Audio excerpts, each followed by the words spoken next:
Good afternoon. Braden here. You have to remember your plane ticket in the US. In this lesson, you'll learn about the modal verbs must and have to, and about income taxes. This conversation takes place in the afternoon at the travel agency. And it's between the receptionist and Mr. Jeffrey Nye. Mr. Nye is a customer of the travel agency and has purchased his tickets to the seminar through the agency. Now he seems to be missing something. Let's listen to the conversation.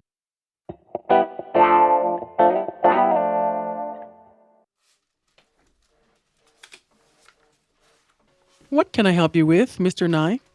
I believe I forgot my plane tickets here the other day. Wait just one moment, please. I'll check. Mr. Jeffrey Nye? That's correct. Our records show that you don't have any printed tickets yet. I didn't print your tickets because we can't do that here. I'm afraid I don't understand. Most of our plane tickets are handled online. We just email you the confirmation code. That's right. I've done that before. However, you informed me that you must have paper tickets for tax purposes. That's right. I'm in a unique tax situation, and I mustn't forget. In order to accommodate you, sir, we sent you an email with a special case number. You'll have to call customer service with that case number and ask them to mail you printed tickets. But I don't remember getting any email. Could you send me another one?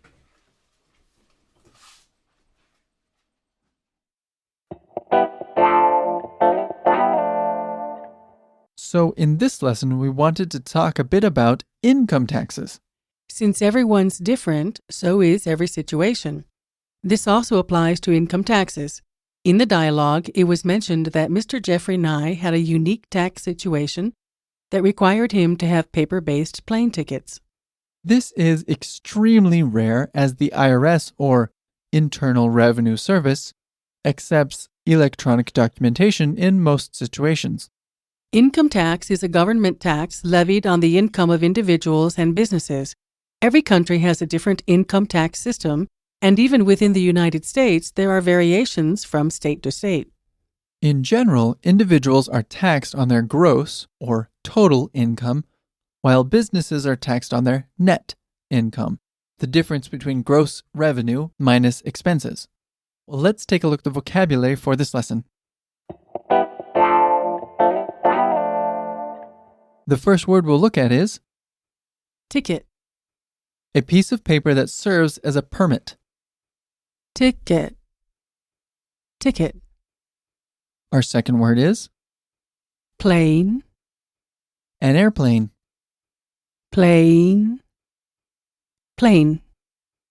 Our third word is Forgot. fail to remember. Forgot. Forgot. Next we have Forgotten. past participle of forget. Forgotten. Forgotten. Our next word is Believe. hold some idea, think or suppose. Believe. Believe. Next we have Moment. a short period of time. Moment. Moment. Next is Understand. to grasp the meaning of, comprehend.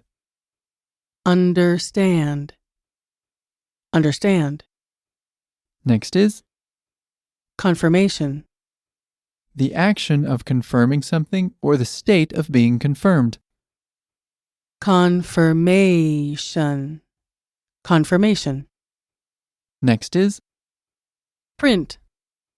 process of transferring images, text, and designs to paper. Print. Print. Our next word is Explain. to make something understandable. Explain. Explain. Next is Handle. to feel, manipulate, drive, or control with the hands or influence. Handle. Handle.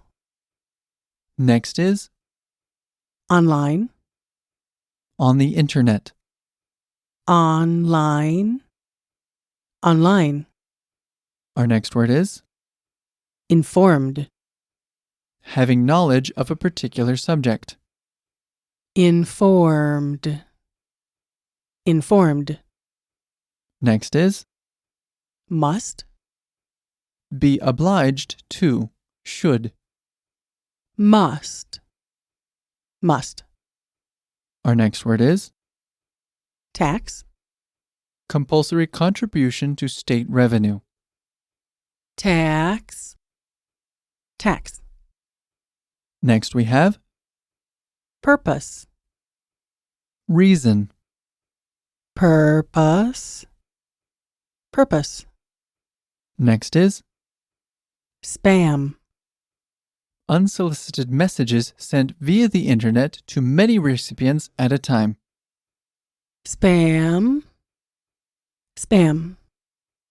And our last word is Link, a relationship between two things or situations. link, link. Let's have a closer look at the usage for some of the words and phrases from this lesson. In the dialogue, we heard the phrase, for tax purposes. When someone says tax purposes or tax reasons, they're referring to their personal or business income taxes. In the United States, taxes are the main source of money for the government to pay for its programs and services. Depending on your income, you could lose a lot of money to taxes in any given year. For that reason, and many others, Americans are always trying to pay less taxes. In order to pay less taxes, an individual must prove to the government that certain expenses or income do not qualify for taxation. To do this, they must have evidence in the form of receipts, or in this case, plane tickets. Could you break this down for us? For tax purposes. And one time fast. For tax purposes. Our next phrase is, I'm afraid I don't understand. Just to be clear, this phrase doesn't actually mean that you're afraid. I'm afraid that is an expression, so it shouldn't be taken literally. Does that sound about right? It does. Could you break this down for us? I'm afraid that. And one time fast. I'm afraid that. Let's take a look at the grammar point. The focus of this lesson is the modal verbs must and have to. In the dialogue, we heard the phrase, However, you informed me that you must have paper tickets for tax purposes. okay, so must and have to in the positive or question form are used to speak about responsibilities and obligations. Sometimes must and have to can be exchanged. But the general rule is that must is used for strong personal obligations. I must do this right now. And have to is used for responsibilities. I have to file reports every week. Now, don't have to and mustn't have very different meanings. Don't have to is used to express that something is not required. However, mustn't is used to express that something is prohibited. In general, must is used in everyday situations in which something important occurs and requires an immediate action. Have to is often used to discuss our daily responsibilities and is commonly used to describe workplace situations. Many times, have to is used in place of must in informal English. First, let's take a look at have to do and responsibilities. Use have to in the past, present, and future to express responsibility or necessity. Be aware that have to is conjugated as a regular verb and therefore requires an auxiliary verb in the question form or negative. For example, you'll have to call customer service with that case number. And she had to work hard yesterday. Now let's look at must do. These are for obligations. So use must to express something that you or a person feels is necessary. This form is used only in the present and future tenses. For example, you informed me that you must have paper tickets for tax purposes. And, must you work so hard? Let's look at don't have to do, which would be things that are not required. The negative form of have to expresses the idea that something is not required. It is, however, possible if you want to do it. For example, you don't have to arrive before 8, and they didn't have to work so hard. Now let's look at mustn't do, which gives a feeling of prohibition. The negative form of must expresses the idea that something is prohibited. This form is very different in meaning from the negative of have to. For example, Dustin, you mustn't play with fire, and she mustn't use such horrible language. Also, be aware that the past form of have to and must is had to. Must does not exist in the past. 2 examples would be, did he have to leave so early? And she had to pick the children up from school. That just about does it for today. Thanks for listening. Bye. Bye-bye.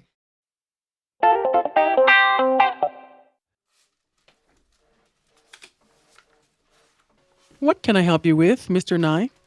I believe I forgot my plane tickets here the other day. Wait just one moment, please. I'll check.